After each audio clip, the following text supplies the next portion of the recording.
Story teller Debashis 2024 চ্যানেলে তোমাদের সকলকে স্বাগত জানাই। আজ আমি তোমাদের লেখক সুখদেব চট্টোপাধ্যায়ের কলকাতার গর্ব ভিক্টোরিয়া এই গল্পটি তোমাদের পাঠ করে শোনাচ্ছি। 1901 সাল, প্রয়াত ব্রিটেনের রানী ভিক্টোরিয়া। ইংল্যান্ড থেকে টেলিগ্রাম মারফত রানীর মৃত্যু সংবাদ এসে পৌঁছল রাজধানী কলকাতায়। শহরের বাবুরা রানীর মৃত্যুতে শোক পালনের প্রতিযোগিতায় নেমে পড়লেন। ভাইসরয় লর্ড কার্জন মহারাজা যতীন্দ্রমোহন ঠাকুরকে রানীর স্মরণে একটি শোকসভা করার দায়িত্ব দিলেন। তিনি ভারত সঙ্গীত সমাজ নামে একটি প্রতিষ্ঠানের মাধ্যমে সেই অনুষ্ঠান করলেন। এদিকে রানীর মৃত্যুর পর ব্রিটিশ উপনিবেশগুলোতে তার স্মৃতিতে কিছু না কিছু তৈরি হওয়া শুরু হলো। লর্ড কার্জনই বা পিছিয়ে থাকবেন কেন? জরুরি সভা ডেকে প্রয়াত রানীকে বিশেষভাবে শ্রদ্ধা জানানোর প্রস্তাব রাখলেন। সভায় স্থির হলো একটি সুন্দর স্মৃতিসৌধ তৈরি করা হবে, যা লোকে অবাক হয়ে দেখবে। রানীর স্মৃতিসৌধ তৈরির প্রস্তাব দিলেন ব্রিটিশ ভাইসরয়, অথচ সেটি তৈরির খরচের বেশিরভাগটাই বহন করতে হয়েছিল এদেশের মানুষকে। সেই সময় স্মৃতিসৌধ তৈরি করতে খরচ পড়েছিল প্রায় 1,05,00,000 টাকা। ভিক্টোরিয়া মেমোরিয়াল হল তৈরির প্রস্তাব করা হয় 1901 সালে। প্রায় 5 বছর ধরে তার নকশা তৈরি সহ অন্যান্য কাজ এগোতে থাকে। 1906 সালে তৈরি হয় সৌধ নির্মাণের কাজ। 1906 সালের 4 জানুয়ারি সৌধটির ভিত্তিপ্রস্তর স্থাপন করেন প্রিন্স অফ ওয়েলস, যিনি পরবর্তীকালে হন রাজা পঞ্চম জর্জ। উত্তর আয়ারল্যান্ডের বেলফাস্ট সিটি হলের স্থাপত্যশৈলীর অনুকরণে স্যার উইলিয়াম এমারসন স্মৃতিসৌধের নকশা তৈরি করেন। এমারসন তখন রয়্যাল ইনস্টিটিউট অফ ব্রিটিশ আর্কিটেক্টসের প্রেসিডেন্ট ছিলেন। সৌধের প্রধান হলের ঠিক মাথায় রয়েছে একটা গম্বুজ। গম্বুজের মাথায় রয়েছে পারদ ভরা একটি ব্রোঞ্জের গ্লোব। হাতে একটা লম্বা সিনা ফুঁকছে, ডান হাতে তার একগুচ্ছ ফুল, আর পিছনে রয়েছে ডানা।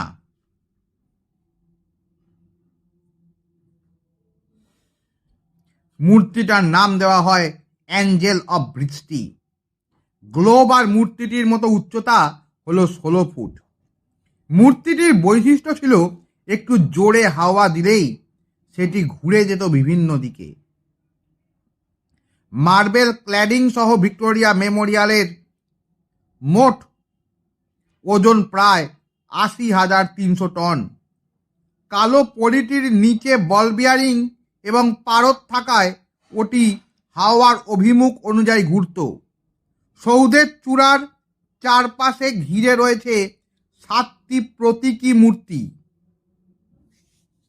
এগুলি হল শিল্প, স্থাপত্য, দাক্ষিণ্য, ন্যায়, বিচার, মাতৃত্ব, বিদ্যা ও প্রজ্ঞার প্রতীক।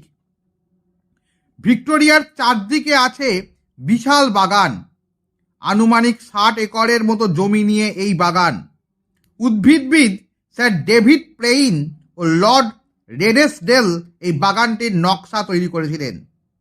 বাগানের গেট সহ উত্তর দিকের সেতুটির নকশা করেছিলেন ভিনসেন্ট জেরম ইস্ক। এই সুন্দর বাগানে রয়েছে রানী ভিক্টোরিয়া সহ বেশ কিছু রাজপুরুষের মূর্তি। রয়েছে 7ম এডওয়ার্ডের ঘোড়ায় চড়া একটা ধাতব মূর্তি।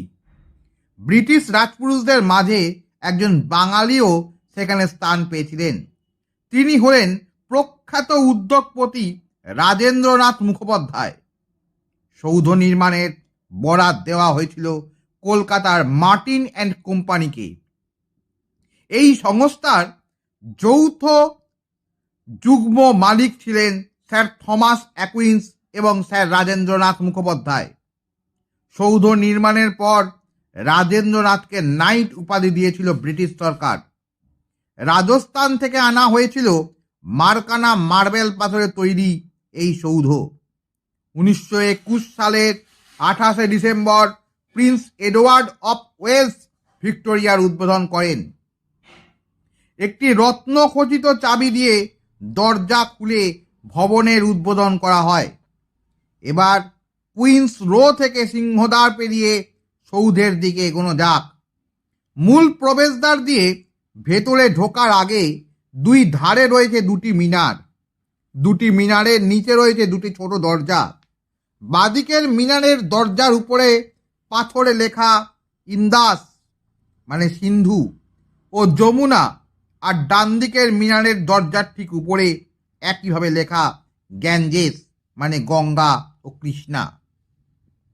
রানীর আমলে এই চারটি নদীর মাঝের বিস্তীর্ণ অঞ্চল ছিল ব্রিটিশদের অধীনে। খোদাই করা লেখা তারই ইঙ্গিত। দরজা দিয়ে ভেতরে পা রাখলেই ধরা দেবে অন্য এক জগৎ, ধরা দেবে অতীত। প্রত্নতাত্ত্বিক উপাদানে সজ্জিত এক মন ভোলানো সংগ্রহশালা। রয়েছে portrait gallery, central hall, sculpture gallery, arms ও armoury gallery, national leaders gallery, royal gallery, Calcutta গ্যালারির মতো 25টি গ্যালারি। ভিক্টোরিয়ার ভিতরে গম্বুজের ঠিক নিচেই কুইন্স হল। এখানেই রয়েছে রয়্যাল গ্যালারি।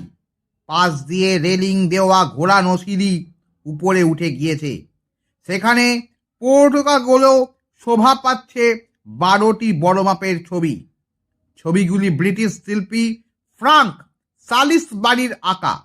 1837 থেকে 1901 পর্যন্ত রানী ভিক্টোরিয়ার জীবনের গুরুত্বপূর্ণ ঘটনাগুলো এই 12টি ছবিতে ফুটিয়ে তোলা হয়েছে। রয়্যাল গ্যালারিতে আছে থমাস ব্রুকের তৈরি ভিক্টোরিয়ার যৌবনকালের একটা অসাধারণ সুন্দর মার্বেলের মূর্তি।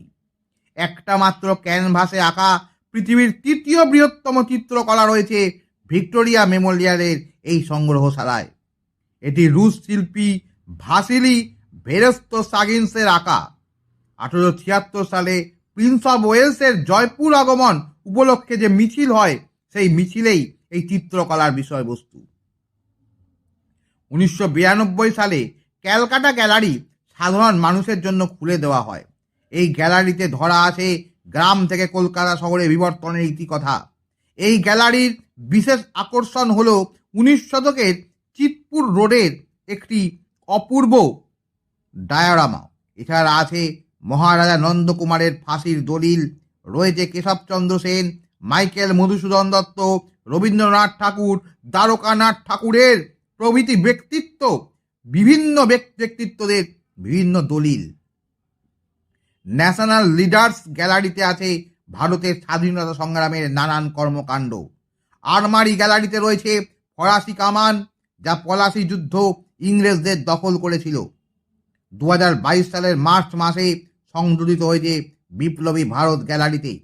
নতুন এই গ্যালারিতে স্বাধীনতা সংগ্রামে বিপ্লবীদের আন্দোলনের ভূমিকাকে বিস্তারিত গুরুত্ব সহকারে দেখানো হয়েছে।